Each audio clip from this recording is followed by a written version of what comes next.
a live stream for the hell of it without having like some kind of event attached to it. I'm off of the phone today, so the quality is going to be a bit of a drop off. But there's something I wanted to discuss, especially after today's video, because it feels like there's a lot of people who are getting a certain thing misconstrued when it comes to my presence here, when it comes to why I chose to even come to YouTube, and also why I'm making content versus making music on a regular basis. It's a few things that we're going to discuss. And also in the process of that, I get the chance to put together this lamp for the stage. I'm down here in my living room. Today is a rest day for me, and I have that opportunity. What's up, Samuel? Don't cry. Don't be crying. It's all good. I come here with a positive message. I know there are going to be some who feel like, what do you mean music is not enough? We got to talk about it. What's up, Stan? What's up, Raphael? Don't be sad. I come with you. I come with a good message, at least for those of you that are ready to work. Not everybody's ready to work. Oh, this is dope. This lamp is going to be super dope. I'm going to add this to this room in here. Needed to hear this while I'm releasing my first EP. Where can I watch yesterday's live stream? So I have it there for those who are members of my YouTube channel. But we got to talk about this, because I've noticed anytime I make content. Oh, this is it's a light bulb. It's a light bulb for a new lamp that I got for this downstairs stage. So I made a video today where Schoolboy Q was like, man, like rappers need to focus on just making music. What's up, JPZ Sounds? And content creation is kind of like killing the progression of music. And I understood what he was coming from. And you can watch the whole video. I'm not going to rehash all the talking points. But a really interesting thing that I saw was like a few people, just a few, started taking aim at my music career. As if what I've been doing has been a failure. And I just looked and I'm like, you know, I think that it's funny. The same thing happened when I chose at the prime of my career to pivot from pursuing the direction I was going, where I felt like as an independent artist, I wasn't learning about business. I was learning about how to follow other people operating my business. And because I just made music, I got better at music, but I didn't get better at the business of my music. And when decisions were made for me, it put me in such a bad position to where making music started to become a little less fun. Making music actually started to become a hassle, because now, because of somebody else operating my business and telling me how I should run it, I have to change the framework in the foundation of my music. And I think a lot of people, you know, when we see people who are successful, and mind you, I've met so many supremely successful mainstream artists, and I had the opportunity to be right there. And for a long time, I was like, that's what I want. I know that's what I want. I know that's what I want. And I started getting around these circles. I started doing these shows and realizing it's bullshit politics everywhere you go. Everywhere you go, it is bullshit politics that you will never get away from. If you choose to be independent, if you choose to follow in the footsteps of somebody who got signed, there are bullshit politics at every single level. Just like there's problems with any job that you get. The difference is that you ultimately get to decide the quality of bullshit you want to deal with. What I noticed is that the less control that I had over my business, the less control that I had over my music, the more depressing making music became. I didn't like that. I didn't like the way my music was sounding. I felt like I had less power over my music, even though I was making the music, because somebody else got to call the shots with what I'm doing. So I made a very bold decision that I knew wouldn't look as sexy to the general public, but it would give me the one thing that was the most important to me: autonomy. Autonomy. That's something I didn't necessarily value when I was younger, because when I was younger, it was like, no, I want fame. I want to make a bunch of money. I want to buy my mama a house. I want to get this. I want to get that. And all those things are beautiful and within reach. But the stories we don't get to hear are the artists who achieve that. And then when their music career falls off, they're no longer able to pay that mortgage. These are not funny stories at all. I'm laughing because it's like, people don't think about that. People don't think about the person that you think fell off. But what you don't know is that there's 15 other people that have more power over their career than they do. For an Aquarius like myself, forget an Aquarius, for a man like myself, that was never gonna, my pops raised me a certain way where my pops didn't take no shit. So there's no way I'm gonna sit up here and take somebody else being able to have more decisions over the thing that I work the most on. You mean to tell me that you gonna tell me whether or not I can work with this artist? You mean to tell me I have to wait on you when I have to get paid? You mean to tell me that this is the only, wait, this can't be the only idea of success. And so I started really questioning a lot of things. And that's why I wanted to go live, because I feel like a lot of y'all are questioning the same things. I get it. Making content is not for every artist. The kind of content that I make is very tailor-made to my personality. I don't expect anybody to come on here and do what Curtis King does, right? It's some of the things I'm still learning that I'm like, damn, I'm never gonna do that again. That was draining. But one thing that you never gonna call me is lazy. One thing you gonna never see about my music career, like somebody earlier today, and I don't think he had malicious intent. I just don't think that he was understanding of what I actually had to go through. As an artist, he said, hey Curtis, man, what do you think would have happened if you would have went all in on your career? Have you ever looked at these bags under my eyes? You think the bags under my eyes came from half-assing it? He's like, no, but you pivoted to YouTube. Like, what would happen if you never pivoted to YouTube? You know what I told him? I said, I would have been a well-seasoned artist, but I'd have been broke as fuck. I would have been broke. And even worse than that, I would have made y'all have to believe that I wasn't broke. You know how many artists that I met in the traditional industry that have to fake the funk for y'all when they're broke, who want to start a Patreon because they need that extra $400, $500 a month, but they don't want y'all to know that. And that's part of somebody's business model, right? Of how they're going to make money, right? You got to look like money before somebody invests money into you. And I get that.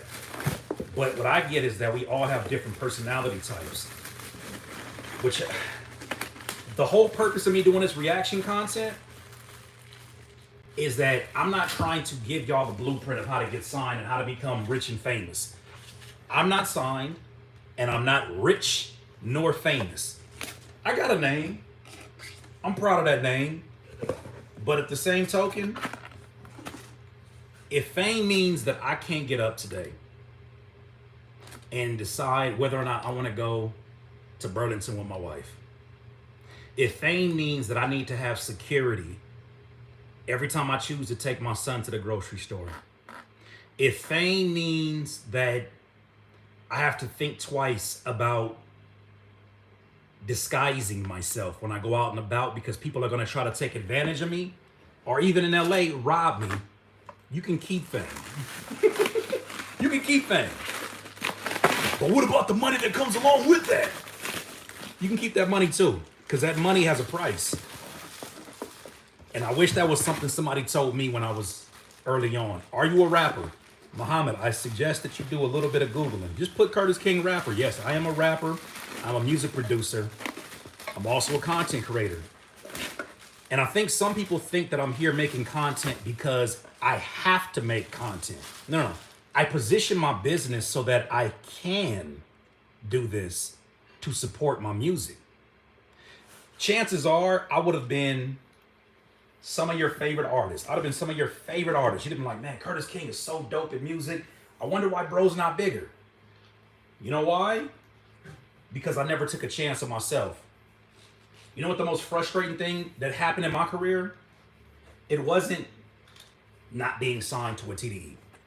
That wasn't it. Not even close. It was giving everybody else a shot and not giving myself a shot in the process. Everybody else had a plan for what my career is going to be. Everybody told me what I could be. Everybody told me what my potential was. And I believed everybody except for myself. I kept listening to anybody that came with a good enough proposal. Any company that came to me and said, we want you to be an ambassador of our brand. By the way, can you hit the like button while y'all guys come in here, just so we can get other people to know what's going on here? Everybody had more control over my career, and it wasn't their fault. It was because I let them. And because of that, fam, it put me in a position where I always needed them. You ever got advice from somebody? Let me give you an example. You ever got advice from somebody and the advice is not necessarily your specialty, but it sounds like good advice, so you listen to it. And then when you ask them for other advice to follow up the advice they gave you, they're like, I don't know, you got to do that yourself. I cannot tell you how many times that happened and how frustrating it is when it's like, I'm over here on this wild goose chase following your advice just for you to not follow through on your initial advice to do this thing. I didn't think of this thing. You thought of this thing. But once again, that's not their fault. That's my fault. Because I didn't take a chance on myself. The first time that I took a chance on myself was when I started to do this YouTube channel. You got to understand, when I started doing YouTube in 2011, 2012, like that was a death sentence for your music career. You know, it's crazy we can talk now about like how artists have the choice whether or not they want to do content. At that point, it was like, if you do that, your career is over, Curtis. What I didn't know was that if I didn't do content, I never would have learned how to run my music business. Because I'm sorry, releasing a shit ton of music on a regular basis doesn't teach you anything except for the same bad habits. What's up, Professor X? The same bad habits. And something I learned is that there's a lot of people who want you to keep those bad habits. Because when you keep bad habits, you're easier to control. When you're somebody that's always needing somebody else, people will always want you around because they know all they got to do is put a price out there and you'll find any way you can. It's like a crackhead almost.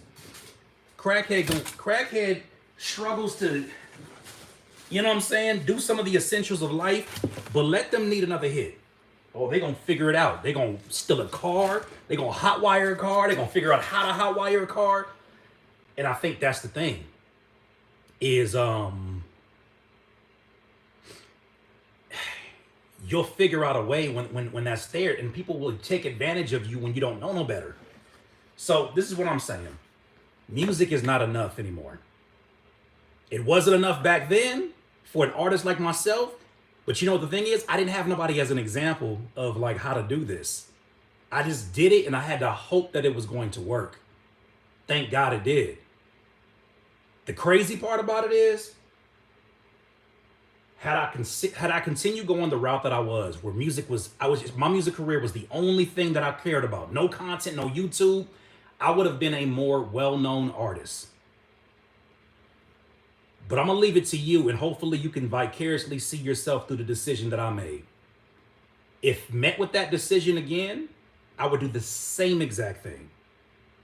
Because if the choices are this, be more well-known, but have little to no understanding of your business, and have to go through 10 more years of learning to try to get better at it, just to realize that you've already aged yourself out of a process or an industry that is made for younger artists, that to me would have felt like a hard pill to swallow. But I took the other route, which was I'm going to use the next 10 years to figure out how to build something. Because once again, when I came in as an artist, I didn't have YouTube like a lot of y'all have YouTube. I didn't have these kind of live streams, dog. This could have changed the trajectory of my career because I would have been more deliberate about being a DIYer. But you can't predict that, right? So had I had the opportunity, I would have done the same exact thing because look at now, the freedom I have on a daily basis. But once again, there are some of you that are putting all of your eggs in that one basket called music. And I get it. I understand it. I love this music just like you do, right? Probably even more. But when you love something, like you love someone, you'll do whatever is necessary, whatever is uncomfortable, whatever is sometimes out of character to take care of them.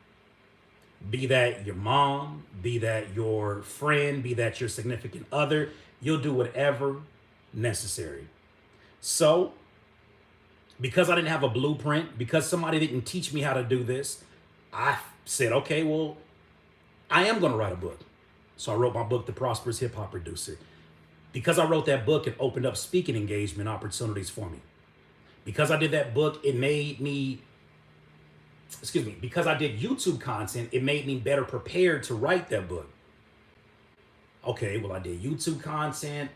Did that help me as an artist? Yes, because now I'm understanding how to land my points with a lot more relatability and strength because I went through the process. So no matter what you choose to do, as long as it's something that is helping you, and right now, content creation is my angel investor. The closest thing I have to a job, and I love my job, which is crazy, is doing the content that I'm doing now.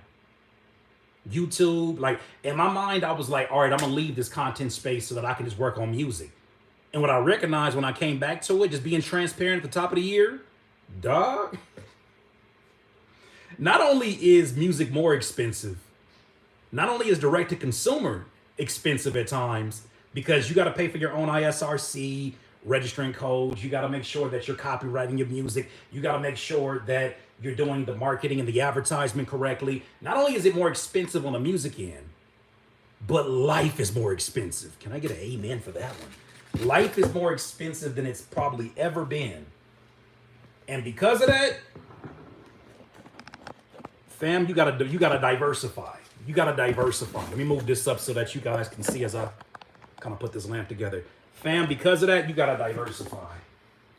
And I just thank God that I had the opportunity to diversify because not everybody has that same flexibility.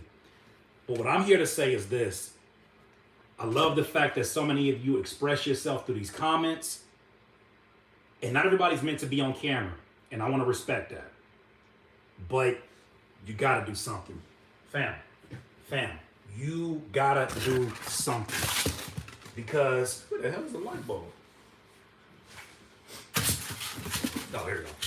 You got to do something outside of music because, first of all, if you have a younger demographic, shout out to my guy, Haran. Haran DeMarco just told me that kids are not listening to music in the same way that we did coming up because it requires a phone for them.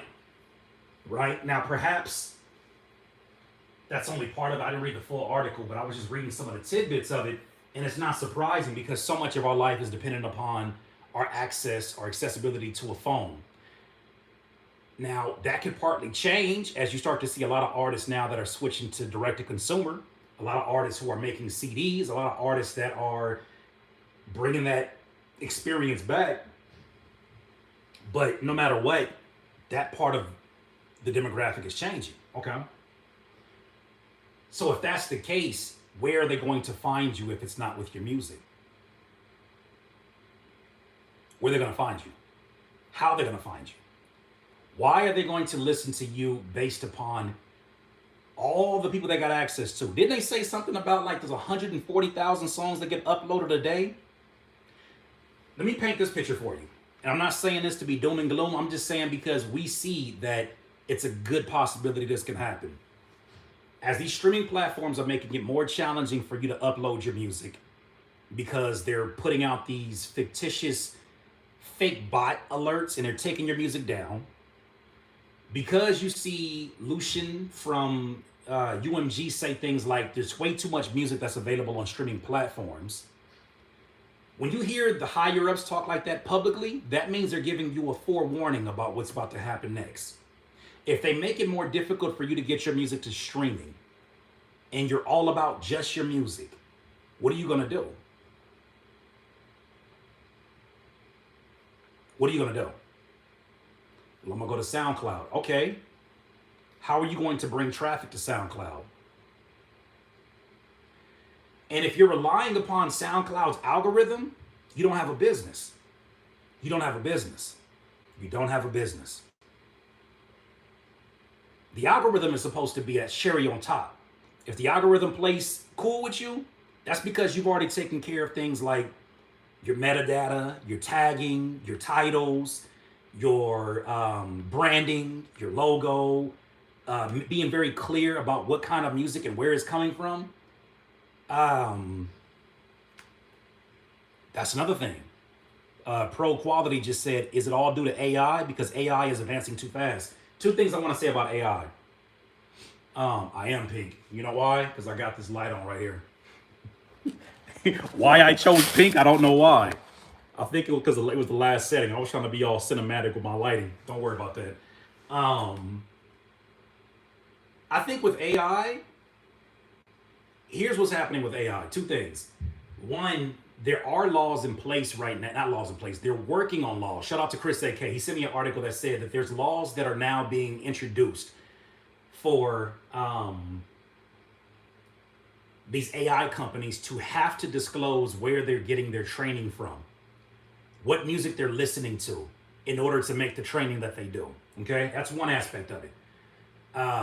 Secondly, I think that AI is exactly what these major labels, what these corporations have been waiting on. They don't want to have to pay your independent ass. They don't want to have to deal with you. They would love to basically have an intern type up a prompt and find the best prompt producing music that they can just fit right there on a project. If they don't have to deal with you, if they don't have to pay you and it's free, you don't think they want to cut you out of that situation? That's already in motion. So if that's the case, the question then becomes, is music enough? Is music enough? Now, music is enough for us because we're actual musicians, we're artists, we're producers. We love this. We'd do it if we wasn't paying. Many of us are doing it and it's not paying, right? But if you're leaning only on one thing, you also lose out on the opportunity for people to meet you from different places. Let me tell you this. When I first made a name for myself, I wanted to be known as an artist. I spent more time with my music as an artist, and I appreciate the commentary. I definitely want to go here and respond back to what you guys are saying, but I want to get this point across. I wanted people to love me as an artist. I wanted it so bad. I was like, man, y'all gotta love my music, my music, my music. And then production came into my life, and that was the thing that other artists gravitated towards, and it was the first thing that I saw that could actually generate me some income. And as a default, or as a result of that, I just decided, okay, you know what? I'm going to actually start pushing my production. Even when I eventually got into the opportunity to produce for like Ab-Soul and Kendrick Lamar and Schoolboy Q, that was because of my production.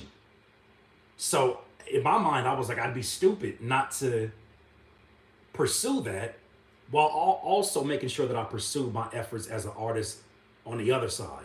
So I did that. What happened was this: people knew me for my production for TDE. That's cool. That opens up doors. It gives me interviews. I get introduced to people. I get into parties and things that I've never been in. Not them kind of parties, but I get into places I never got into. But then it still leaves me with the same question. What now? So then what I did is I started to continue to develop myself as an artist. Because I focused back in as an artist, and because I got better as a producer for other people, I got better for producing for myself. So then I had projects. Like I had a project called Snick at Night that did so well it got on the radar of Nickelodeon.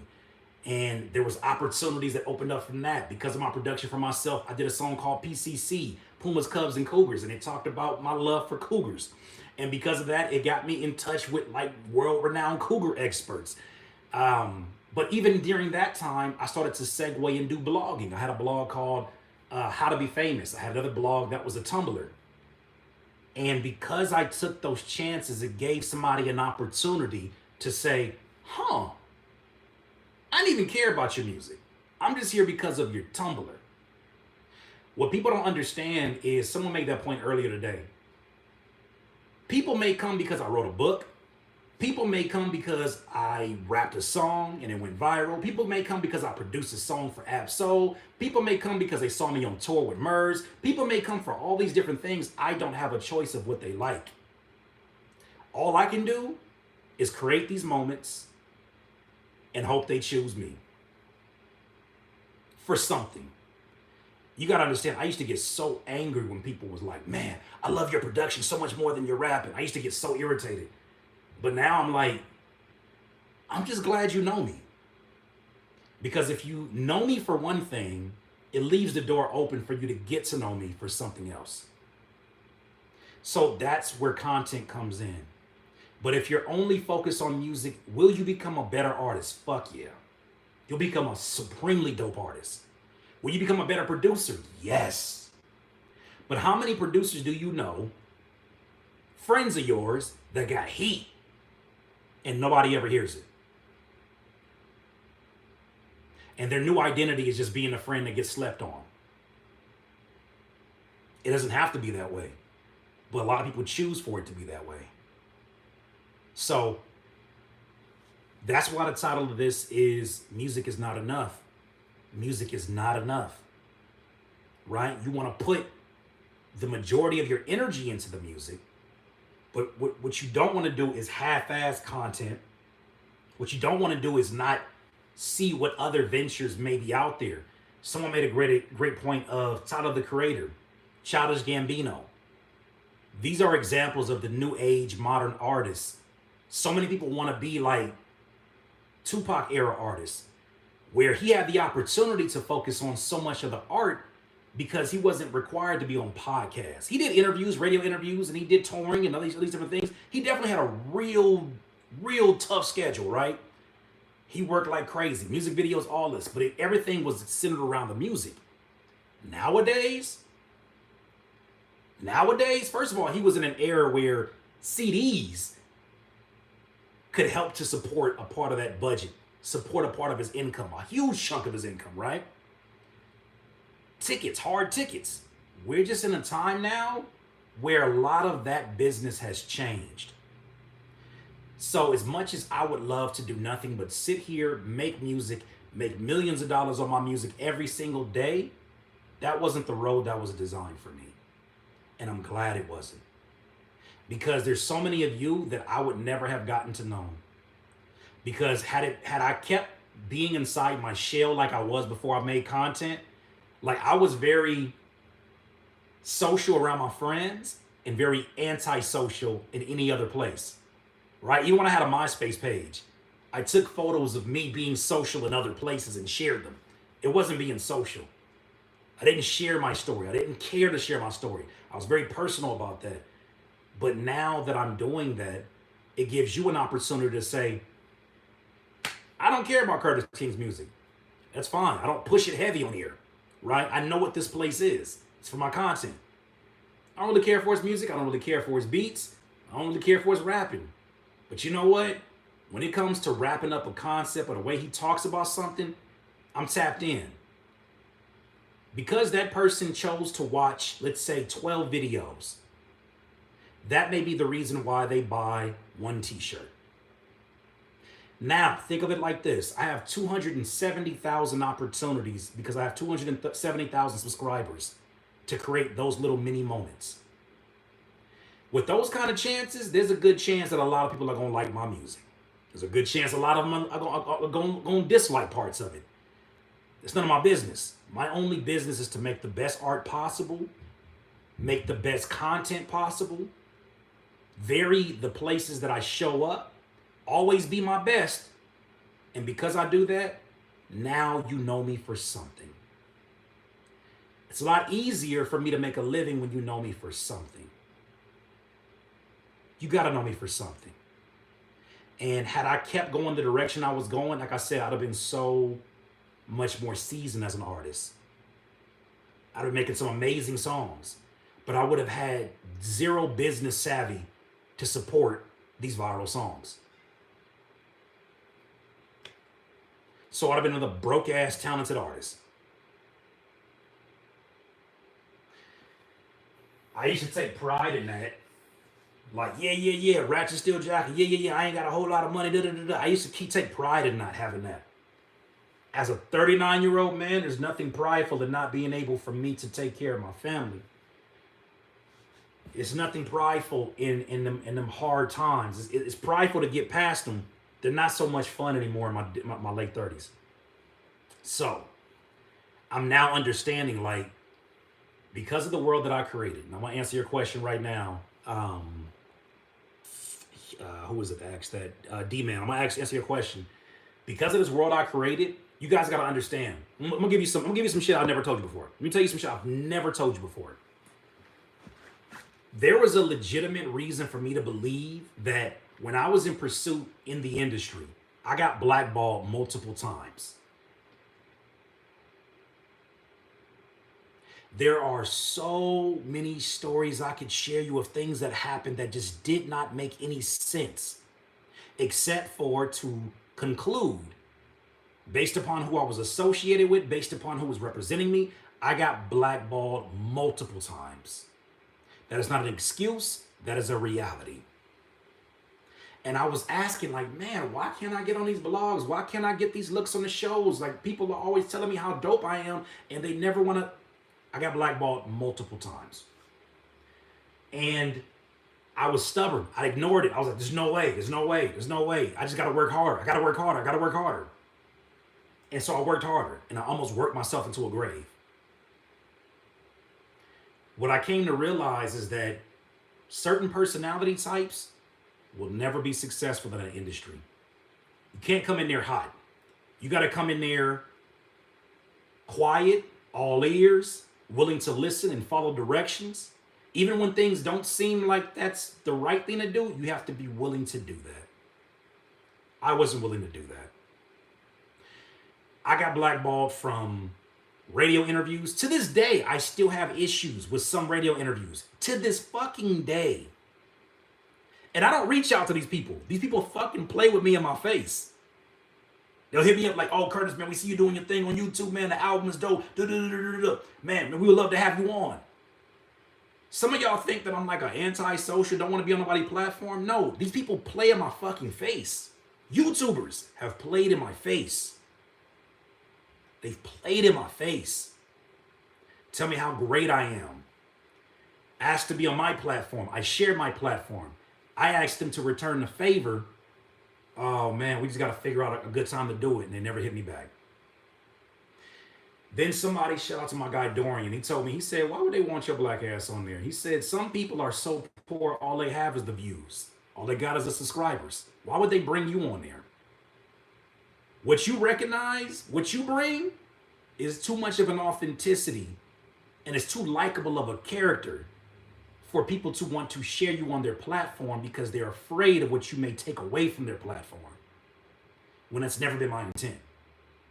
To this day, fam, like I literally had an interview I was supposed to do and I was prepared to go down to Burbank, which is like hella far from where I'm at. I was prepared to go down there and go do this interview. And I hit the dude up the day before and I get canceled on. And mind you, this is during the time when I was doing Storm Symphony and I was like doing the whole getting off a streaming platform and all of that stuff. And he was like, yeah, man, I want to talk to you about that. That's going to be dope.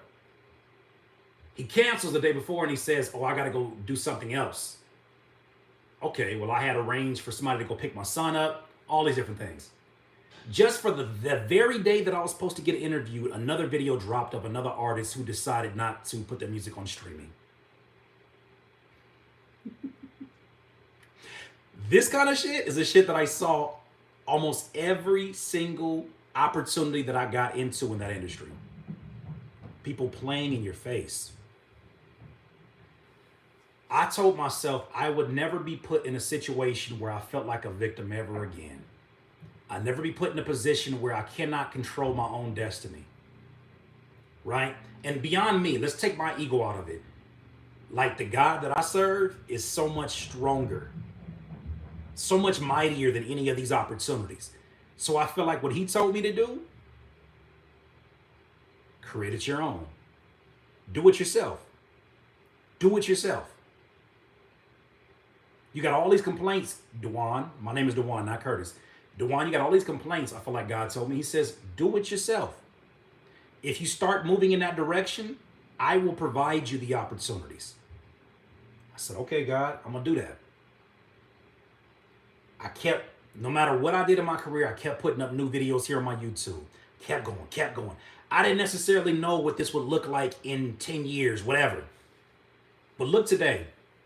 I'm in my pajamas today, putting together my lamp and talking to so many beautiful, amazing artists and producers from around the world, hopefully providing y'all inspiration on my own platform. I don't got to go get interviewed by nobody. When I release an album, I have the opportunity to talk to today 282 of you if I wanted to promote. I can interview myself in my living room. Hello, wait a minute. How about this? Shows. If you think people were just playing with me for interviews, they were playing with me for shows as well. So I said, damn it, what am I going to do? There were certain gigs I just could never get on. Certain promoters, I was like, man, we see you, bro. We would love to have you on. Then when I followed up and told them a price, nothing. Okay. So then I started doing shows from my house. Aren't you going to be embarrassed what that looks like? Oh man, it might not look professional. It might not. But I did it. And the first time we did it, we sold $400 worth of tickets for a show from our living room. Damn good show, but a show from our living room. Okay. What else? Bro, like streaming was playing with my money. And I kept putting my music on streaming thinking like, man, like we need to get paid more cents. Wait a minute, get paid more cents. This is me talking to myself. Get paid more cents. Dog, you actually sell CDs when you go to shows. You actually sell CDs when you put stuff out. Why don't you just start selling CDs as an option? Start selling amazing packaging like I did for the Home Depot, Home Movies Project. What if I just did that? Let me tell you what happened. Now that I have all these things in control, my physical music right now is selling more than it ever did in my career 20 years later. 20 years later, the best selling I've ever done. And I hardly even sell to you guys, which is crazy. You see these little videos in the middle of my content? I don't hard sell to you guys with my music, right? I put it on a whole new YouTube channel. I got people who are judging my views based upon like, damn, you've been in the game for 20 years and you only got 200 views. It's like I just did this YouTube channel. But I'm not afraid of looking like an embarrassment to other people because I know when I work on something, it's going to happen. It's not a matter of if, it's a matter of when. So, doing my own shows from home. We'll have more shows. And matter of fact, I think for the rest of the year, these shows are going to be free. More shows from home. I'm selling more music than I ever sold before. Every single day, I am getting a new payment from Bandcamp. No lie. Since I've gone direct to consumer, I can show you the receipts every single day. Except for when I took a few weeks off. It kind of dipped off. But every single day that I'm putting up new content, I sell new music. I got songs that have been out since 2015. And I think in total, this song got maybe $100 worth of stream money. I posted the song as new content on my Instagram. And I think the Instagram only got like 2,000, 3,000 views. Somebody bought the song for $75. Why? Because all of us have fans that want to do more. We have fans that want to show an appreciation for what we do. But you know why they can't? We don't have enough opportunities for them to spend money with us. There's somebody right now that would buy your entire catalog simply because they saw a piece of content. They saw you in an interview. They met you at a show. They saw you on somebody else's live stream collaborating. But because your website doesn't have anything except for Spotify links, I'm not getting on nobody. I'm just saying, because that's the only opportunity you give them, that's the only opportunity they take. So I don't want anybody to ever get the wrong idea about what they see me coming on here to do. My music career is not a failure. My music career is a unique story in taking an alternative route so that you can make sure that nobody can ever take it away from you. There's gonna be a lot of people who will look at my career and be like, man, what could have been? And then there's some of y'all, most of y'all in here who know better. What you mean could have been? Did you see what happened? And do you even understand the ripple effect that that's gonna have? When somebody else sees me say, I sold $400 worth of tickets from a show from my living room, this same living room in here, somebody's gonna look at their living room a whole lot different. That's the domino effect that I care more about having. You like my music? I love you. You don't like my music? I love you. Thank you for being here. It's not the all to end all. Because like I said, had I focused just on music my entire career, can you imagine this scenario? Can I give you one more scenario and I'm going to answer the question? Can you imagine this scenario? Being famous and not having money.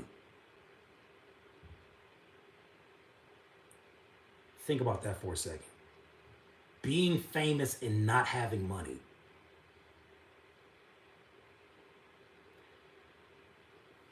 Imagine being so well known, you can't operate like any normal human being or any like normal everyday citizen. But you need money because you need security because of your fame. You wonder why some of these people stay in their homes and their mansions all the time? Because their success is a liability, even though it looks like an asset to you. Their success is a liability to their health, to their safety. But for you, it's an asset because you're like, damn, man, it must be amazing to be you. Can you imagine being broke, but being famous? Everybody know you broke. No, that's the thing about it. Most want it. I don't think that was a bad comment. I don't think he was talking about me. Oh Lord, here these people come. Yeah, the scam artists like me. You're right. Whatever. I don't think Most Wanted mean anything about it. I think Most Wanted was saying that everybody know you broke. No, they don't. That's the thing about it. That's not even the thing about it. They don't know you're broke, but they treat you like you're rich. You know how dangerous that is?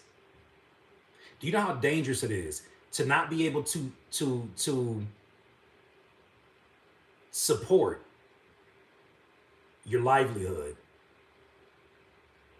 To not be able to support even just the security around you. But you gotta move like you got that? Fuck. You can't pull up to anybody's liquor store. You can't pull up to anybody's party. Because soon as you come up there, you look like a come up. Soon as you pull up, you look like a come up. The last show that I went to, this is when I had to understand that it has changed for me. Let me give you a really practical example.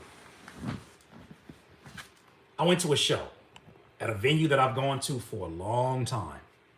Never ever had any issues. Never had any issues. Always love. I'm always surrounded by my peers.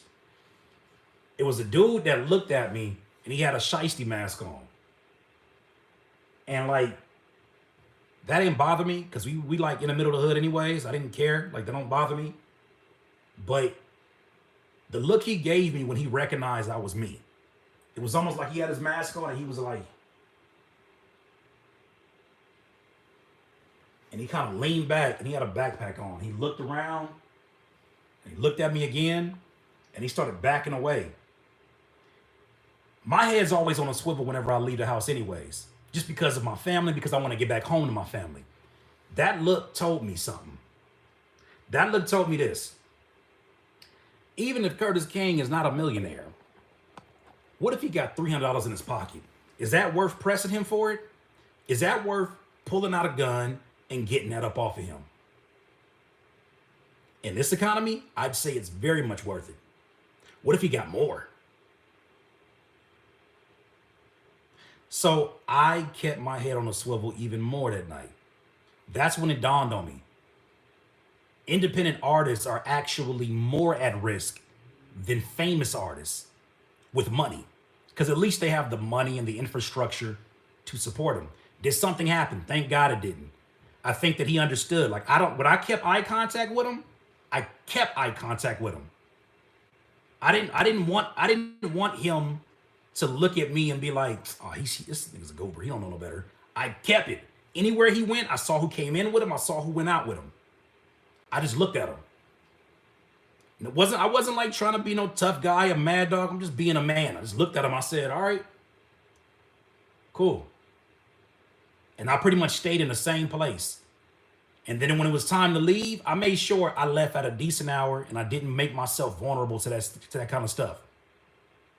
So that was the thing. I had to make sure that I stayed on my toes. I had to make sure that I moved smartly and then move off, and I'm good. That's it.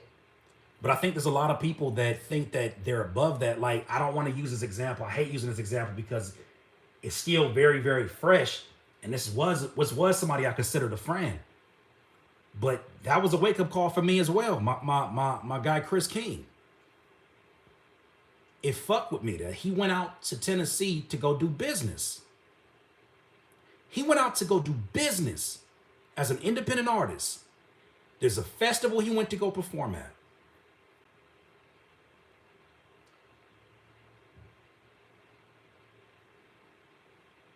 A cannabis festival. And everything looked like it was love. I think it might have been Memphis.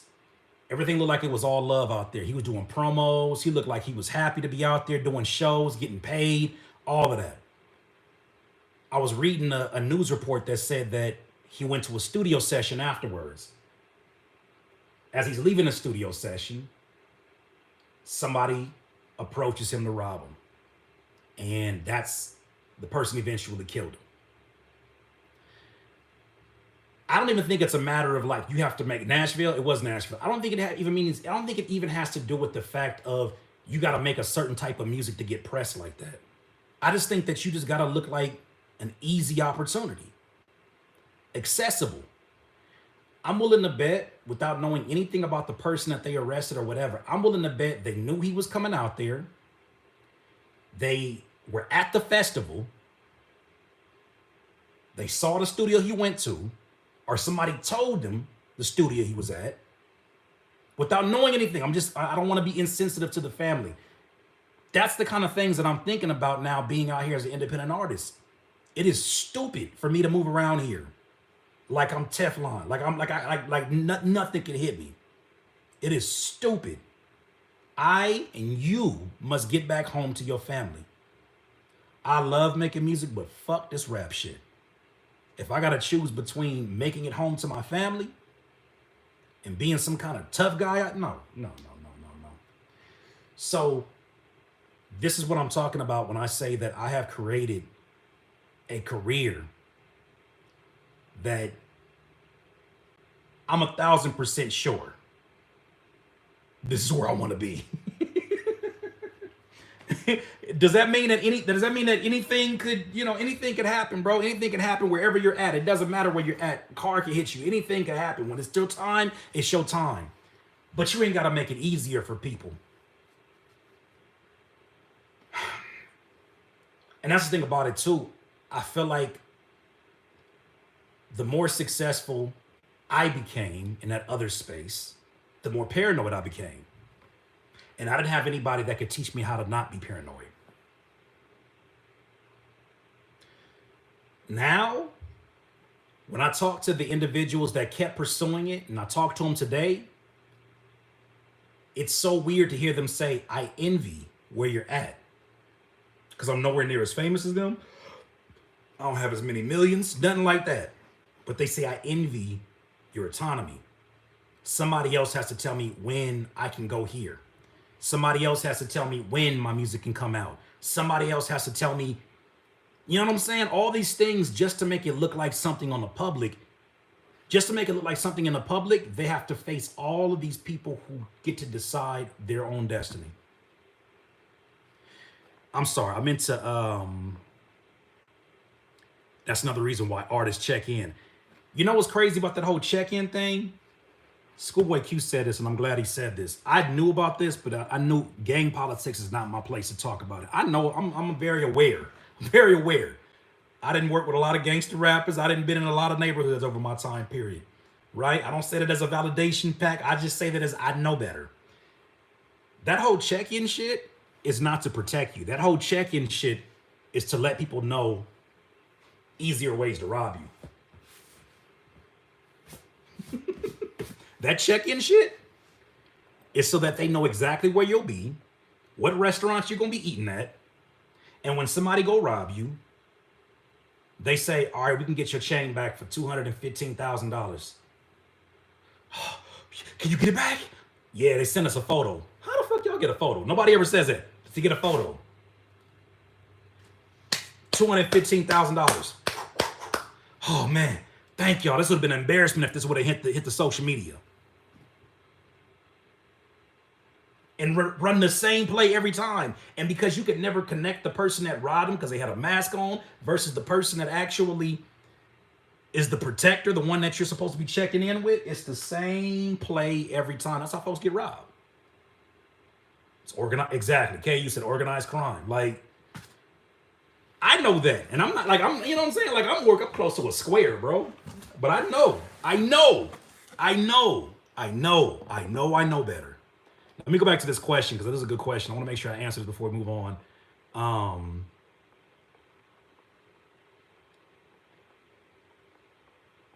Let me see if I can find it.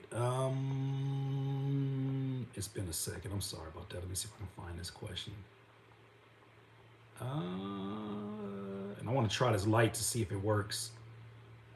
What's up, Niles?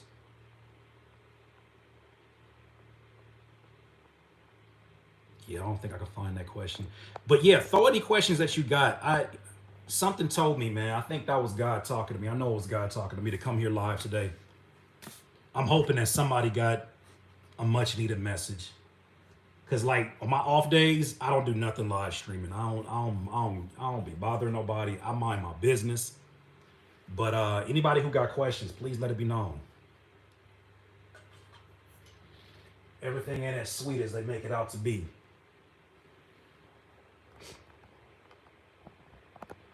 Let's see what this light looking like though. I'm very curious. You know, everything on Amazon don't look good. It pays to rock fake jewelry. They can keep that. You know who else would do that? You know who else used to do that? The Diddler. I know he's not the most popular name, and I'm not saying you should follow his advice at all, but the Diddler used to do that.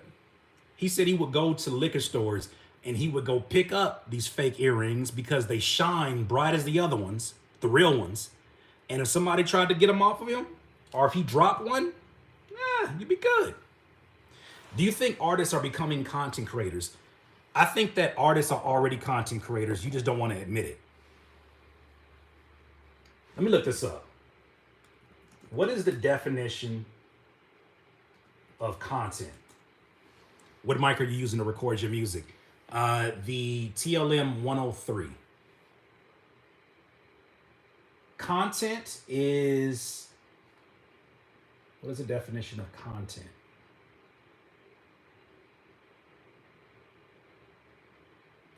How about this? Let's just put social media content. Maybe I'll get a more specific answer.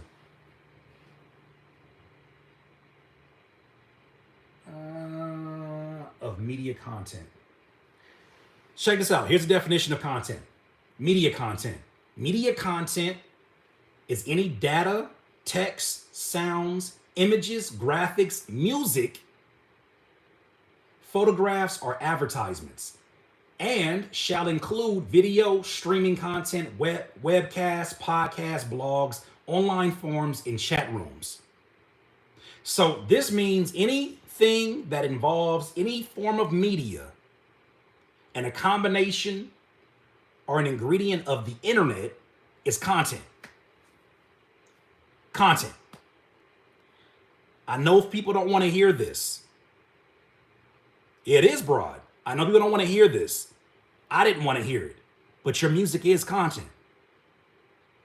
Your music is content. The problem with your music being content is that it's only one form of content. I know that sucks to hear that, because when you think of content, you think of these goofy ass TikTokers. You think of these goofy ass people doing dances and shit. That's the kind of content you're thinking about.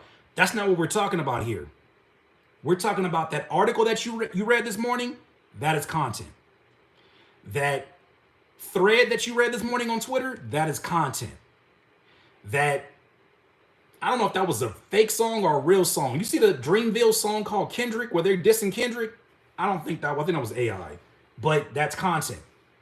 Why? Because it has all the specifications of media content. It's media, any data, any text, sounds, images, graphics, music, photographs, or advertisements that and shall include video, streaming content, webcasts, podcasts, blogs. How about this? What are the 4 types of social media content? Educational, inspirational, entertaining, and conversion-focused content are excellent ways to engage with your audience in distinct ways. Okay, entertaining. Is your music not entertaining? Because if it does fall into that category, that's one of the 4 types of social media content. Here's the problem. When we think about content, we think about doing things that take us away from our music. We think about things that are not like creatively serving our music. When if we're making music for the possibility of making a living off of what we're doing, maybe you're not doing that. Maybe that's not your goal.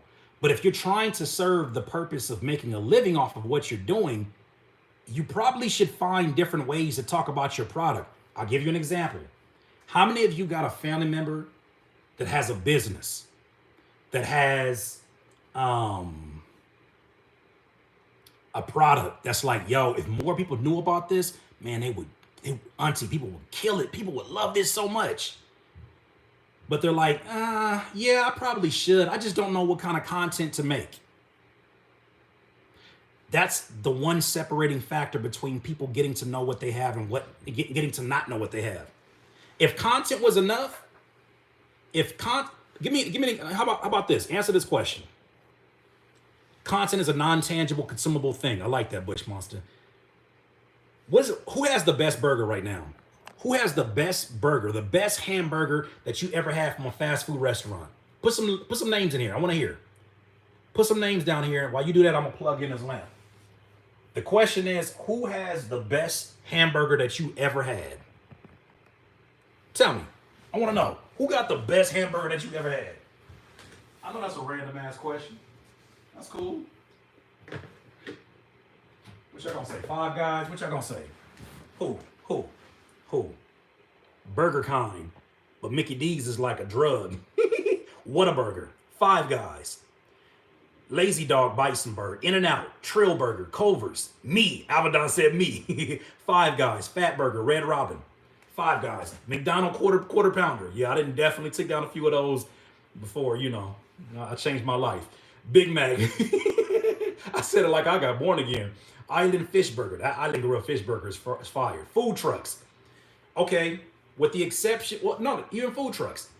Let me ask you this. How did you get to know about these burgers? For those of you that are putting names in here, how did you get to know about these burgers?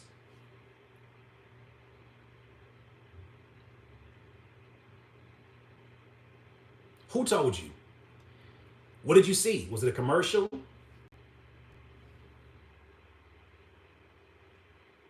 In the hood?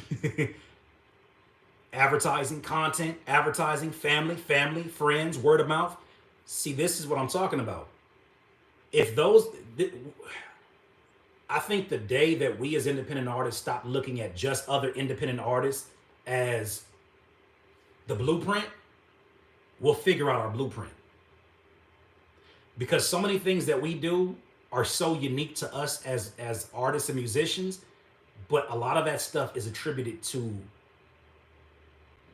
so many factors we don't take into consideration. So many unique things that had to happen. Oh, that's hard. Oh, that's hard. I gotta clean it, but that's hard. Oh, that's hard. I like this. Oh, this is hard. This is gonna be nice for the content. Speaking of which, oh, this is gonna be fire. So this is what I'm getting at. The day we stop comparing amongst each other because we feel like the only success stories are the ones we hear about of people doing the same things as us, and it's not true. There are mom and pop businesses right now that you only know about because of the social media content they do. And it's not even elaborate content. Right? I'll give you an example. When I was in Minnesota, I learned about, is it called Patty's? No, Matt's. Matt's Burger. Anybody know about Matt's Burger in Minneapolis or in Minnesota? I learned about Matt's Burger where they got this burger that they stuff cheese inside of the meat. And they stuff cheese inside of the meat. Are you from Minneapolis? No, I just been there a few times. I've been there on tour, and I've been there to go work with an artist named Prof. You know how I knew about Matt's Burger? First of all, word of mouth. You know the first thing they showed me? The Juicy Lucy. Thank you, Cameron. The Juicy Lucy. Oh my gosh. Oh my gosh. You know how they showed me? You know how they got me to want to go there? They showed me an Instagram page where somebody in the restaurant was flipping burgers and doing close-ups of the burgers and squeezing the burgers, and then the juice came out the side of it. Dog, that is content. That's the purpose of it.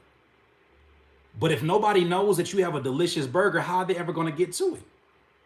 I think Nick D said something along those lines. But like, you make the best burger in the world. How are we ever going to know about it if all you do is make burgers? Word of mouth is good, but word of mouth has a ceiling. What happens if you get 20 customers coming in there and they love it so much they don't want to tell nobody else? Because then it's going to be too busy for them to get into.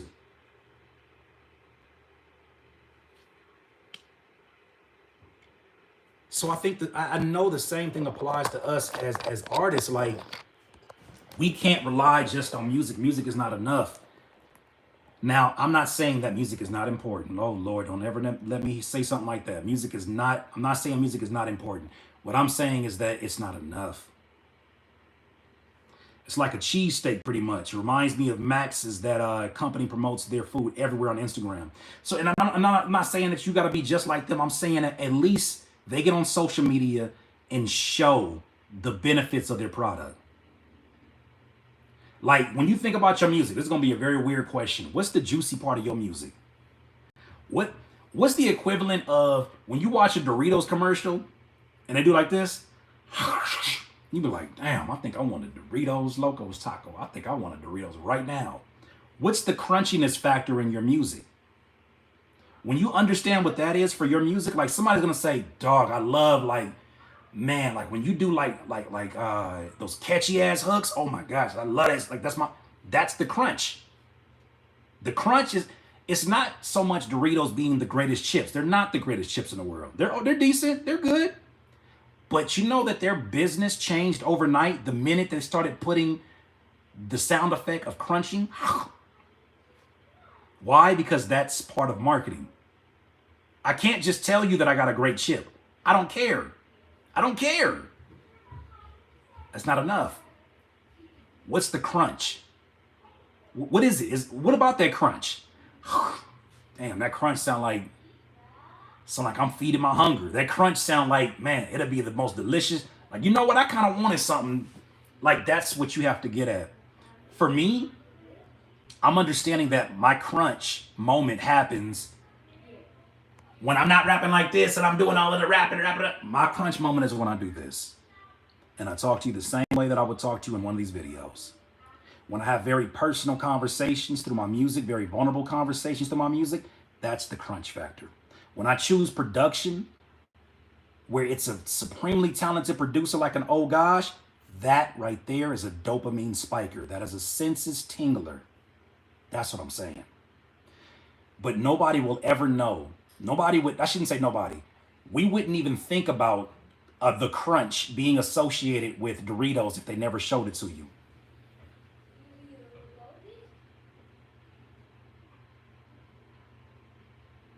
That's all I'm getting at. So music is not enough. It's enough for us because it makes us happy. But also, wouldn't you be happy if more people who needed your music could find your music? Wouldn't that make you happy as well? That'd make me happy. If more people who needed my music knew about my music, even if it wasn't a million people, if I knew that 50 people every day would show up because it's the music they've been looking for, it's hard to feel like a failure unless you're just not being grateful. But that can't happen unless you choose to share your story. And you don't have to do it the Gary Vee way. You don't got to do it the Curtis King way. You don't have to do it anybody's way that you see that looks overwhelming. Just find a way. Maybe it's doing live streams and you just talking to people. Maybe it's you collaborating with people with bigger platforms. Maybe it's you getting online and getting on TikTok and playing a guitar and getting all those stickers and all the money that comes along with it. Maybe it's you just saying, hey, y'all, I'm really nervous and I don't really want to make no content like this. This shit is actually kind of goofy, but why the hell am I so close to the camera? That's crazy. Man, I don't even like selling, to be honest with you. Don't y'all hate when artists do that? That shit is so goofy. By the way, though, I got a project that's coming out this next month. I think y'all enjoy. Like, that right there is so... Is that video going to go viral? No, that's not the purpose. The purpose is to build up a habit so that you get to that place. And people can get to know what is the crunch in your music. What is the Doritos moment? Just think about that. If you don't remember nothing else, remember the Doritos crunch as being the reason why they became one of the leading chips. Every chip crunch. How you sell that? Because they were the first ones to do it. They were the first ones to do it. Let me answer this question. Curtis, what other skills do you feel like producers, engineers should have to be successful? I think first of all, you got to define what success is for you. I don't mean to give you like a weird answer, but I think you got to define what success is, because too many of us have the assumption that we all have the same idea of success. When you identify what success is for you as a producer or engineer, you say my success is just having 100 customers that always want to buy my beats every time I drop a new batch. Okay, well, you got to train those people you have to train people to become a part of that 100. And there's a high likelihood you're going to have to meet 100,000 people before you get to that 100. Are you prepared to do that? As an engineer, is it having the ability to mix people's entire projects? Okay, well, you got to mix somebody's song first. So whatever skills are necessary for you to, one, put your services out there front and center, to attract new clients, you should probably be doing that on a regular basis. I used to wonder, somebody asked me that question today. I used to wonder, man, did I go too heavy in the content? Should I have been doing something different? Fuck no. The content is the one thing that no matter what happened with my music, music is so unpredictable. So much, Papa. Music is so unpredictable. You can't predict why people will like or not like what you got going on. But you can predict showing up. Show up. In the last 5 years, I've at least made 6 to 9 pieces of content for my YouTube channel. At least. Right? Mind you, I've done like 20 to 40 pieces of content just for YouTube. I don't even think it's being multi-talented. I think we're seriously, because Cameron said, I don't think you have to be multi-talented. I think we're seriously underestimating how meaty fucking ochre you can be at content creation just to amplify what you're already doing so well with your music. I think we underestimate that. You don't got to go be the best. You don't need the best camera. You don't. Would it help? Sure. I think we're seriously underestimating. Like when I first started making content, go look at my first videos. Shit, look at the last interview I did. The beginning of that interview was rough because I had a camera that was on me that I forgot to do the coloring and the autofocus wasn't working. But I had to go through it. Even now, 10 years into this, I had to go through it. So now I know better. All right, next time I need to make a list. I need to make sure that never happens again. The skill that I think is more important than anything else is my ability to adjust under pressure. That one right there, you can't just learn that. You have to go through it to learn that. You can't read that in a book. Your ability to readjust quickly under pressure, calmly under pressure. I had to go through a lot of terrible videos and live streams in order to get there. What's a decent camera? Your iPhone. Your iPhone. What if you're socially awkward? The chances are, I'm gonna go out on a limb. J2, I'm gonna go on a limb. I'm gonna go out on a limb. You're not even the most socially awkward in your category because you just shared that you're socially awkward. You just took a step that somebody who's been watching me since I started YouTube has never left a comment before. You just took an extra step above them. So you're not as socially awkward as you may think. You're not even the most, you can't even be the best socially awkward person out here. Sorry, that position is already taken by somebody we'll never meet. So you can't, I'm sorry, you'll never be the most socially awkward person ever. You will always meet somebody that is more socially awkward. Okay? You being here shows me you're not like them. But here's one thing I will say, and this is the best advice that I have for anybody, because I was very awkward when I did my first pieces of content. We all are. We suck. We suck. We all suck. We're supposed to. There's nothing wrong with it. People like to see your Carfax. They like to see like where you came from because it's inspiring. Sometimes it's actually encouraging to see that somebody sucked before because you're like, damn, at least I ain't like that. I do it, shit. I ain't embarrassed, shit. I look at people's videos, I be like, damn. I'm nervous, but not that fucking nervous. Like, but it's the truth. So this is what I'm gonna say. Don't lie about it. If you think for a second, I'm gonna give you an example. This your socially awkward ass. What's up, guys? So I was working on this new shit that I'm doing, and it's a beat that I was working on, and yeah. So I'm sorry, that's my little sister. Shut up, please, Bethany. Shut up. So, can you guys hear me? If you think for a second we can already tell that you're socially awkward, stop that shit. We can see it. We can see it. But I'll give you another example. I'm the same person now. Look, I really don't want to make content. Why am I looking like that? Why does my nose look like that? Does everybody's nose look like that? I'm not even. Bethany, come look. Look, I'm gonna just. Hey, I might have to delete this shit because I'm getting kind of nervous. Wait a minute. I had a point. I'm sorry. I'd watch your videos every fucking day. If you were this person, I'd watch your shit every day. I would watch that every day because I just want to see you work through it. Because first of all, I'm looking at you and I'm like, nah, this is a joke. This is a joke. This is a joke. It can't be real.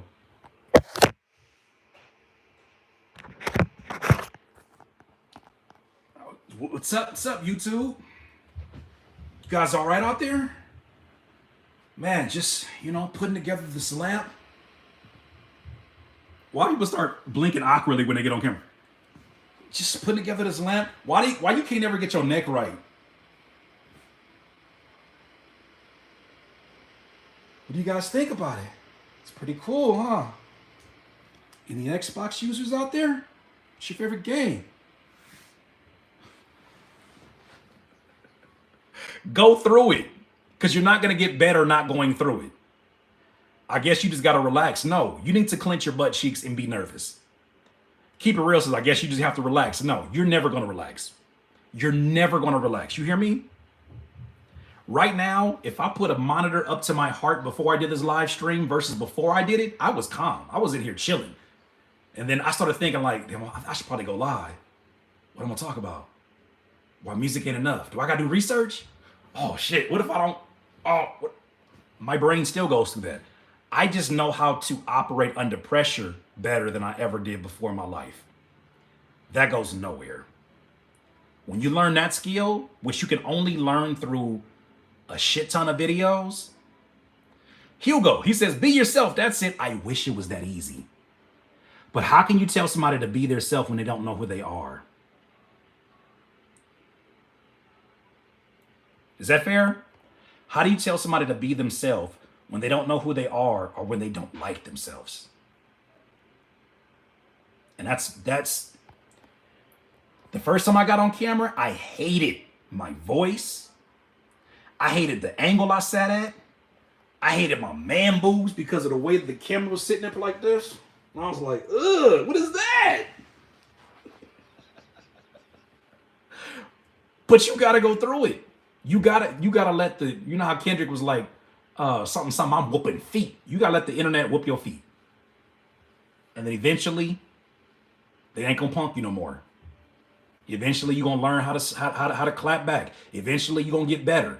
Eventually, like the hate commentary, I think most of the people who get on this internet are so concerned about the people who are not part of the audience you want to even care about. But we do everything we can to never be clowned by them. Imagine that person have more control over your happiness and over your platform than you. Imagine allowing somebody who hates everything in life so much they antagonize strangers on a daily basis so they can be just as miserable as them. That's not something you should be afraid of. That's something that, as Gary Vee says, you should feel empathetic for somebody like that. Because no matter how pathetic they say you sound on camera, you're doing it. Like, imagine you went to the basketball court because it's relaxing. Imagine you went to the beach because you wanted to go run and it's relaxing. And somebody's like, fuck you running like that, bro. Swinging your elbows and shit, bro. You look stupid. Why are you shooting a basketball like that, bro? Who's your teacher, dummy? And meanwhile, they just sitting there eating a burrito. Sitting there eating a burger. That's literally what social media is. People eating, talking shit about things they're not doing.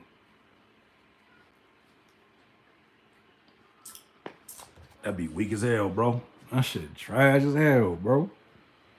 Garbage emoji, bro. Trash can emoji, bro. Y'all is whack, bro. Damn, why you use that plug-in, bro? Sausage fattener, a little too much? That shit's stupid, bro. Who's your friends, bro? That's those people, and we're so, and I'm guilty of it. There's been times where, like, I ain't afraid to admit it. It's been times where, like, I finished eating dinner back in the apartment days. I finished eating dinner one night. My wife made barbecue burgers. Bomb as hell. Oh my gosh. She made these barbecue burgers. My happy ass was like, I'm gonna just knock out some content right now. Bad. Knock out some content. And I did a thumbnail. Remember back in the day, I did those thumbnails where I was like this. Nigga, I opened up Photoshop and I started like zooming in, you know, because I used to cut out the backgrounds before this AI shit. I used to cut out the backgrounds, and in the corner of my mouth, I had the nastiest clump of barbecue that I have ever seen in my face on camera. And the video had already went live. And the entire video, thank God I have a black beard. The entire video, this little son of a bitch was just talking. What's going on with you rappers and music producers? Today what I want to talk to you about is selling your beats online. See, the problem with y'all is that y'all have all of these aspirations to do this and do that and da-da-da-da-da. All right, thank y'all so much for watching the content. Like, hit subscribe. Talk to y'all later. Peace. I can't do anything about it. I was researching, is it possible to edit a video and still keep the views? This is way back in the old YouTube days. I was so worried. You know what happened? One person said something. Somebody said, damn, that dinner must have been good. And I was like, shut your ass up. Don't say nothing else. Don't say nothing else. Don't say nothing else. Don't ever talk to me like that again. One person. One fucking person. And the video actually did really well. I ain't telling y'all what video. Kiss my ass. I ain't telling y'all what video. Kiss my ass. I'm not telling y'all nothing. That video, yeah. It for sure got 100,000 views. It for sure got 100,000 views. And that barbecue stain ain't going nowhere. Barbecue stain on my white t-shirt, it's just there, just talking. But I did go back on the thumbnail, went in there, and I used a little eraser tool, got rid of it. But that's my point, is that I found myself doing all of these gymnastics for somebody who's probably not watching my content. Think about this. Somebody is out there right now, and it's probably one of y'all. You could care so little about what I'm talking about. You start getting close up on my face like this. And you start asking questions that got nothing to do with the content I'm talking about. We're talking about how your music's not enough. Somebody out there is going to do this. Damn, bro, get a lineup. Broke ass. Probably ain't got a barber, do you? Why your beard like that? Is that the person that you creating all this detailed analysis and music for? Is that the person you want to impress? You worried about them? Wait, let me get this straight. You want to appease them? And not the people who have accepted you as you are, who already have signed up and say, I love what you're doing. You're going to work extra hard for the person that's doing it. Here you go talking about your whole life existence, talking about your whole thing that you so good at. And all they can focus on is, damn, bro, you got hella bags under your eyes, bro. You probably should get some sleep with your stupid ass. Talking all this DIY shit. Why don't you DI sleep with your dumb ass? Why your nose so red? That's what I'm talking about. You gonna change your whole shit for them? Bro, why your shirt so wrinkled? Cause I've been sitting. Why you looking below my chin? Ugh. Freaky ass nigga, you a 6'9" guy. Freaky ass nigga, you a 6'9" guy. Hey. Why you looking at my shirt? Freaky ass. Why you looking at my shirt? Can I ask questions back? This is what I'm talking about. That's what I'm talking about. So next time you find yourself tricking yourself out of making content, I know you playing. I'm playing too, bro. But you still a shake ass nigga. You a 6'9" guy. Hey, they gonna lie. Hey. I'm just playing. I've been saying that lately. I'm sorry. I don't need that merch. Nope, I don't want that merch because the freaks that come out, I don't want to be at Olive Garden with my son and they like, I got your freaky ass nigga shirt, Curtis. Don't want it. Don't need it. My life is pretty peaceful. I don't need that shit in my life. I'm actually pretty good. The money's not worth it. Some shit don't have to be merch. Some things don't have to be merch. No. Let me hear you say OVO. We're at church, brother. Not here. We're at church, brother. Not here. This is not the place for that. Repent for your sins. That's it, ladies and gentlemen. I'm about to sit up here and lay down and rest. These are my days. I have the projector up here. I got my laptop. I got the light. Oh, I gotta clean that. God. I mean, I got the leather couches. Look. The projector. I'm here. Don't mind me. But I wanted to make sure, run that 2K. Tank, you don't even want that. You don't even want that kind of problems, Tank. You play on rookie mode? Because I'll be playing on rookie mode. I like scoring 1,000 points. You on rookie mode? You on rookie mode? You be on rookie mode? You be on rookie mode? What I play? 2K, and that's it. I don't play that Hall of Fame shit. You want me to be good at the game? What the fuck? I get on this game in rookie mode, and I throw up as many threes as my heart desires. And that is enough. Life be kicking my ass so much, I need to just win at something all the time. I don't even want it to be no challenges no more. I know that sounds terrible. Rookie or Hall of Fame. Boy, I dunk on you from the 3-point line in rookie mode. You don't even want that. I'll make you unsubscribe after I'm done. You ain't on Call of Duty? Nah, I could never get into it. My gaming reflexes weren't made for that. It is a stress relief. That's exactly what it is. I listen to all right, don't laugh at me. I listen to a producer named Icy Twat from the SoundCloud days.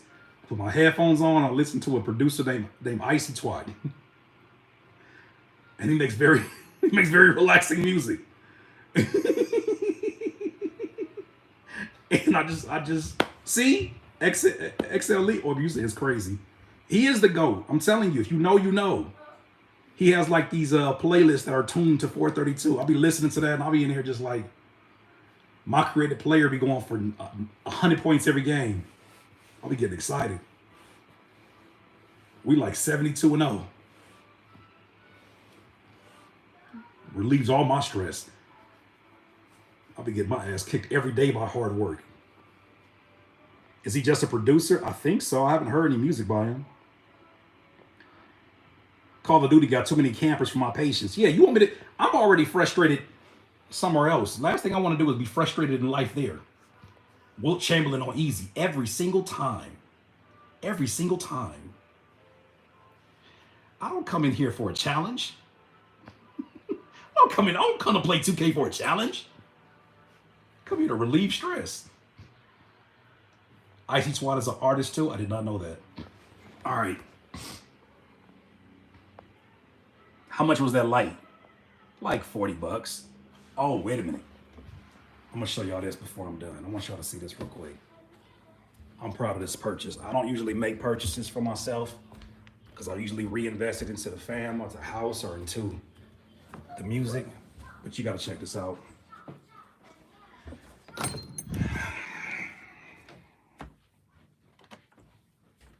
This might be a little egregious, but I saw this. I thought that was the hardest thing ever. Look at the hair. Look at the texture of the hair. I thought this was dope. I thought this was dope. I was like, you know what? I'm gonna go ahead and add that. And don't you dare call me a fan because he ain't got no shirt on. I thought that was hard. That's my other one right here. One thing I want you to never do, never get on Amazon and take their picture for, never trust their pictures. I looked at it, I saw a picture, I said, I want a pyramid. I want an Egyptian pyramid. And I want to put it in the house. I want a big ass pyramid. I looked at the picture and I was like, damn, this shit gonna be crazy. And then I got a box. I got a box that was this big. And I was like, oh, this must be like the cleaning supplies for the pyramid. Look at this motherfucker. $70. $70. $70. $70. For comparison, this was 40. All right. This was 70.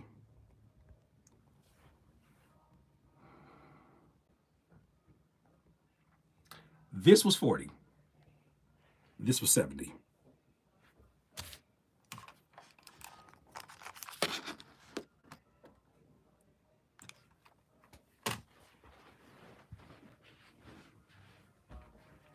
I'll give you 5 for it. I will give you a high 5. And that'll be about it. That's why you look at the dimensions. Well, I know that now, Destin. I know that now. I know that now. But you know what they do? You know what they do? You get on Amazon, and that shit look like this. The picture look like this. You get delivered to your house, that should look like this. Amazon, in front of your door. Amazon, I hate Amazon for that. Oh, I promise you. All right, y'all. Hopefully this offers, how did the home movies release go? I've been off social, saw it sold out, right? Every single one of those boxes. We only ran up, I think, 32 of those. All of them sold out. And that's how I'm going to do every release from here on out. Every single time that I have another project, did really well on digital sales, did really good on physical sales. But every single box sold out. Which to me tells me that's something that I really need to start. Thank you. That's something I need to really start investing more time into. Man, I don't know why people have this idea that, and this is probably why another reason why I need to keep shit to myself. But when I said that I was going to go back full time as an artist, people are like, man, how come you're not making this amount of money already? And I'm like, bro, because building a business actually takes time when you care about it. So every time that we get money, I reinvest it into copyrighting the music. I reinvest it into paying the artists and the producers. I reinvest it into the physicals. I reinvest it into the physical media, and then I keep going. Could you suggest a physical packaging company? Kunaki, Kunaki. Matter of fact, I can show you the company right here. Kunaki, Kunaki.com is where I get all of my CD stuff from, my CDs and my vinyls. They even have an option. Let me show you this real quick. I'm gonna log into it. I wanna show you this is super dope. Some of y'all are afraid of like, damn, like what if my vinyls and what if my CDs don't sell and I buy like 20 or 30 of them? Check this out. Let me make sure I don't got no information on here. All right. So I think it's safe. Here is like where I have all of my products. For instance, home movie, standard vinyl, picture vinyl, which are more expensive, the mini mix. I have the extended warranty picture vinyl, Storm Symphony album, all of that, right? I can make all of these digitally. I can also see what it looks like. So if I wanted to view the virtual version of, what is this? I think this is just the CD. Then this is what I would do. So then I could actually play this here and see how it would show up in terms of the metadata, all that good stuff. But check this out. Anytime somebody buys a new CD, say I don't have CDs already on me, all I got to do is click order and ship your products to a single address. So when anybody buys a CD, I never even have to touch the CDs. I can have them ship it, even if it's one individual CD. Now's ain't lying. Now's ain't lying. Yep. It's print physical CDs on demand and vinyls, all that good stuff. And the quality is super dope. Now's is not lying. The quality for their vinyls, especially their picture vinyls, I'm gonna show you one right now. So just so you can see, like, whenever I do content, I'll usually have my laptop up here. I usually have like lenses and my flash drives with all my music on it. But for instance, here's one of the ones that I usually get. It usually comes in the plastic. Matter of fact, I think they're upstairs. Let me go get them upstairs. I think they're upstairs.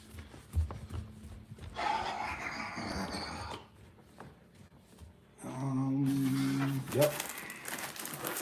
I'll show this to you right now. So for instance, they come already packaged up like this. Now, if you want to sign them, I think you got to order them, obviously. And then once you order them, you could cut a slither on this and then just sign it. But their vinyls are fire. Also, don't feel like you have to do CDs and vinyls too. This right here is among my favorite products to have. Let me show you this.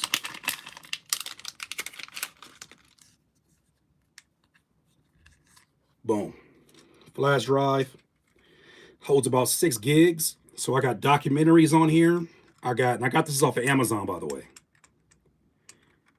Flash drive goes directly into the USB hub. I got music videos on here. I got my full discography on here. I got beat battle beats from my past beat battles that have never been put out. I got loose singles, like 200 plus singles on there. Instrumentals, just all the music that I made. And it gives somebody an opportunity to pay whatever they want on the website. Also, here's the vinyl from Kunaki, right? So here's the vinyl. Let me show you what it looks like in terms of the picture vinyl. Boom. These are so dope. So these are, I think, $50. to get those done. But the $35 ones are the more like basic ones, where it's just the design in the middle. I don't think I have any of those in here. I don't think I have it. No, I think the Sade one is like that. Hold on. See, I got my vinyls up here. I got the Sade one. I think the Sade one might be like that. Yeah, it is. So the $35 ones on Kanaki are like this, where it's just the sticker in the middle. And what you got to recognize, and I think most people do know that in here, is that people are not buying these necessarily to play them all the time. They're doing the same way I got up here. I got that vinyl up there. I got a Purple Rain vinyl up there. I got the homie Nameless up here. I got the homie Eloquence vinyl in the other place. Like, I'm just hanging it up there like any other piece of hardware that I got on here. So it's a piece of art that I feel very grateful to be able to share. But that's also on Kanaki as well. You said you too, bro? Yeah, I'll put it up there in a second. Usually I put the ones up there that I feel like are supremely influential on me. I don't really put my own stuff up there because I'm like, I don't know, too much. I feel like when I hang up too many things up on the wall, it does make me appreciate what I've done, but also it makes me feel like, are you done? Are you done, Curtis? No. So it's almost like I don't even want to be reminded of what I've done until I need it, until I start feeling insecure, until I feel like, damn, what have you done? What have you done? Then I'll go back and I'll start going into what David Goggins calls the cookie jar. And I'll start looking at my accomplishments and being like, all right, you did your shit. Man, Dilla. Hey, like, these are folks that I look at as just in their own stratosphere. So, yeah. Job's not finished. That's exactly it. Which mic are you using right now? It's to the Neumann 103. However, I think I'm going to be looking into other microphones that are not as sensitive on the high end, because I'm recognizing how much of my mixing is correcting the brightness of that microphone. Like, there's certain types of songs that I want to sound a little bit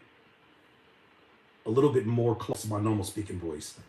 And now that I'm understanding how to like choose these in different moments and what for, then I'm going to start doing that. But for right now, that one's the one. I still use my AKG Perception 420. I bought a blue mic and that shit just fell apart. I hate shout out to my friend, oh gosh. He influences me to buy a lot of shit that I don't need. Use a Yeti, Sony C800G. Okay. Why is that the one? If you try the TLM 102, I heard that one is a lot less sensitive with the highs. Is that true? Okay. Jesse, I'll look into that one. All right, then, y'all. Well, I think that's going to be it. I'm going to keep this live stream up. I'm hoping that it's helpful to somebody out there, because these people going to play with you in your face. These companies, these streaming platforms are going to play with you in your face. So, what are you using to master your albums? I'm mastering them. I'm using, I'll do a video on it. How about that? I'll do a video on it. That Sony C800 mic that he recommended is $10K. I ain't buying no damn mic. I ain't buying no damn mic for no $10K right now. Yeah, I'll buy a preamp. I'll buy a preamp for $10K before I do that. The next major purchase I do for the studio is going to be the preamp. I don't know which one. It might be the Avalon or one of the Avalons. I don't know which one, but it's going to be a preamp. I'm not paying that for no microphone. What interface do you use? The Symphony desktop, the Apogee Symphony desktop. The best one I've ever had. The best one I've ever had. The best one I ever had. Sunday Vibes, good to see you, fam. All right, my friends, I'm out of here. I'm out of here. I'm about to pull these couches together. I'm about to be here, have a lazy day, and we'll be back tomorrow for some reaction content. Man, Young Beans, no problem. Thank y'all for being ears to this. And yeah, man, make some content. Make some content. Make some content. Make some content. If I gotta do something that I can do that's helpful to help somebody out here, then I'm gonna do it. But make some content. There's no better content that anybody can teach you than the one that you make. All right? That's the message. That's it. Much love, Courtney. Jesse. The Real On Q. Niles, G-Wiz, we back at it, but I appreciate you having open ears to it, all right? That mic is heavenly. Trust me, it's worth the 10K. All right, then send it to me. Send it to me. If you believe in our microphone so much, send it to me. I'm all ears. All right, then, peace. No, send it to me. Just email me the. Hey, just send it to the mic.